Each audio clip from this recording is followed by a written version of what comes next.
কাছাৰৰ বৰখলা সমষ্টিৰ নিজ জয়নগৰত স্বাস্থ্য কেন্দ্ৰৰ জৰাজীৰ্ণ ৰূপ বিভাগীয় কৰ্তৃপক্ষৰ ঠিকাদাৰৰ বিৰুদ্ধে হেমাহিৰ অভিযোগ ৰাইজৰ বিগত 9 বছৰে স্বাস্থ্য কেন্দ্ৰটোৰ নিৰ্মাণৰ কাম সম্পূৰ্ণ নোহোৱাক লৈ অঞ্চলবাসীৰ ক্ষোভ কংগ্ৰেছৰ দিনতে নিৰ্মাণৰ কাম আৰম্ভ হোৱা স্বাস্থ্য কেন্দ্ৰটোৰ নিৰ্মাণ কাৰ্য সম্পূৰ্ণ নহল বিজেপি চৰকাৰৰ কাৰ্যকালৰ সময়তো স্বাস্থ্য কেন্দ্ৰটোৰ জৰাজীৰ্ণ ৰূপক লৈ শীঘ্ৰে বিভাগীয় কৰ্তৃপক্ষক ব্যৱস্থা গ্ৰহণৰ দাবী তুলিছে ৰাইজে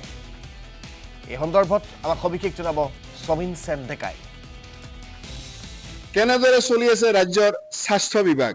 বিগত 15 বছৰ ধৰি এখন হস্পিটেল আজিলৈকে নিৰ্মাণ নহল কাছাৰ জিলাত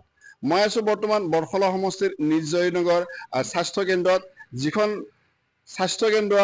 বিগত 2015 চনতে ইয়াত নিৰ্মাণ কৰা হৈছিল কিন্তু আজিলৈকে 9 বছৰ হৈ গল আজিলৈকে এই স্বাস্থ্য কেন্দ্ৰখন সম্পূৰ্ণ নহল আমি যে স্থানীয় লোকৰ জৰিয়তে জানিব পাৰিছো যে তদানীন্তন কংগ্ৰেছ চৰকাৰৰ দিনত বৰাক উপত্যকাত যে 1000 কোটি টকাৰ পেকেজ ঘোষণা কৰা আছিল সেই মুখ্যমন্ত্ৰীৰ 1000 কোটি টকাৰ পেকেজৰ অধীনত নিজ জয়নগৰত এখন স্বাস্থ্য কেন্দ্ৰ নিৰ্মাণ কৰাৰ বাবে 1 কোটি টকা মুকলাই দিয়া হৈছিল আৰু সেই 1 কোটি টকাৰে কাম আৰম্ভ কৰা হৈছিল যদিও আজিলৈকে হস্পিটেলৰ সম্পূৰ্ণ নহল এতিয়া অৰ্ধনিৰ্মিত হৈ আছে বিগত 15 বছৰ ধৰি হস্পিটেলৰ সম্পূৰ্ণ নহল এই মুহূৰ্তত মোৰ লগত আছে স্থানীয় গাঁৱৰ লোকসকল আছে আমি তেখেতসকলৰ পৰা জানিব বিচাৰিম যে আপোনালোকৰ হস্পিটেলখন কেতিয়া নিৰ্মাণ কৰা আছিল কিমান টকা ব্যয় কৰা আছিল আৰু বৰ্তমান কি অৱস্থাত আছে 15 চনত তৎকালীন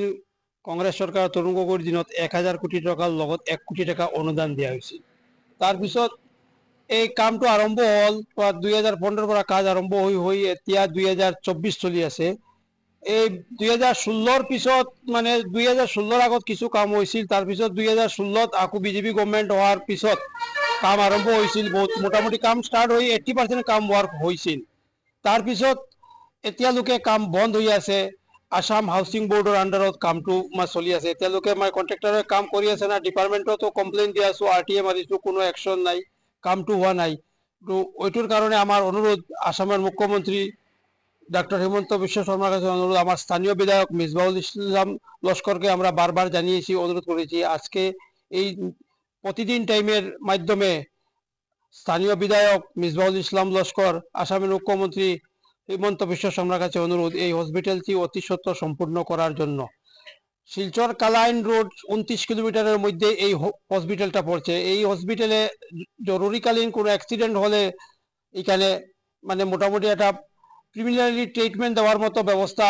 আছিল আগে এই হসপিটালটা সম্পূর্ণ না হওয়ার কারণে কোনো কিছু হচ্ছে না অতি সত্বর আমাদের এই হসপিটালটা সম্পূর্ণ করার জন্য অনুরোধ রইল আসাম সরকারের কাছে এই আছিল স্থানীয় লোকৰ সমীন সেন ডেকা আপোনাক এই মুহূৰ্তত ধন্যবাদ জ্ঞাপন কৰিছো